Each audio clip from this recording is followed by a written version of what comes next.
अब हॉर्मुज पर जो ईरान का कब्जा हुआ है, इसको लेकर आप खबरें सुन रहे हैं। अब भारत पे तो उसका असर नहीं पड़ेगा, लेकिन देखिए, इसे कहते हैं दूरदर्शिता। Prime minister Modi, PM Modi ने इस हॉर्मुज के संकट को बहुत पहले समझ लिया था, इसलिए उन्होंने खुद को देखिए पहले ही डाइवर्सिफाई कर लिया था। लेकिन अब जो देश नहीं समझ पाए हैं, उनको क्या तकलीफें झेलनी पड़ रही है वो आपको बताएंगे। क्योंकि जो नया एक संगठन तैयार किया एक वसूली के लिए, उसका नाम है पर्शियन गल्फ स्टेट अथॉरिटी, जिसके जरिए ईरान अब जबरन वसूली करने के लिए काम कर रहा है। अब ईरान अगर जबरन वसूली करेगा तो क्या भारत उसको पैसे देगा?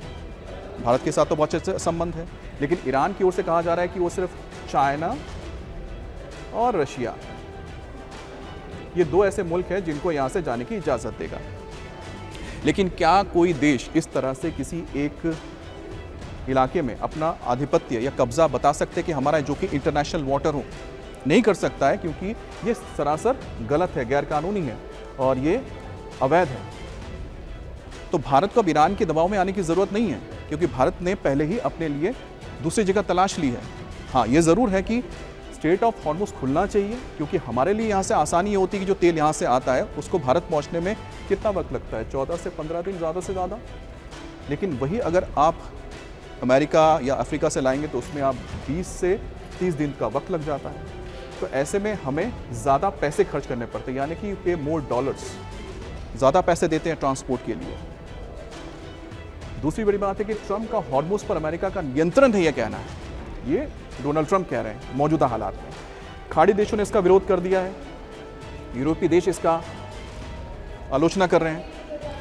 अब चीन, जापान, दक्षिण कोरिया इस वक्त जाके समाधान ढूंढ रहे हैं। तो जब ईरान ने यहां पर मुश्किलें खड़ी की हैं, तब जाकर इनको सोचना पड़ रहा है कि हम क्या करें। अब यहां पर चीन देखिए, चाइना, यहां से करीब 60% इसका तेल आता है। जो जापान है, जापान को करीब 90% तेल उसका इसी इलाके से आता है, हॉर्मुज से। और साउथ कोरिया भी यहाँ से करीबन 70% तेल लाता है। इन देशों के पास कोई ऑल्टरनेट नहीं है। इन्होंने सोचा भी नहीं होगा कि ऐसा होने जा रहा है, क्योंकि यहाँ पर एक तरफ से ईरान ने अपनी वसूली शुरू कर दी है, दूसरी तरफ ट्रंप ने कह दिया कि हम यहाँ से कुछ भी गुजरने नहीं देंगे, हमारा पूरी तरह से नियंत्रण है। तो फंस गए यहाँ पर चीन, जापान और दक्षिण कोरिया। इनके पास ऑप्शन क्या बचा? अब चीन को ऑप्शन मिला है, एक है यूएस अमेरिका से और दूसरा है रशिया।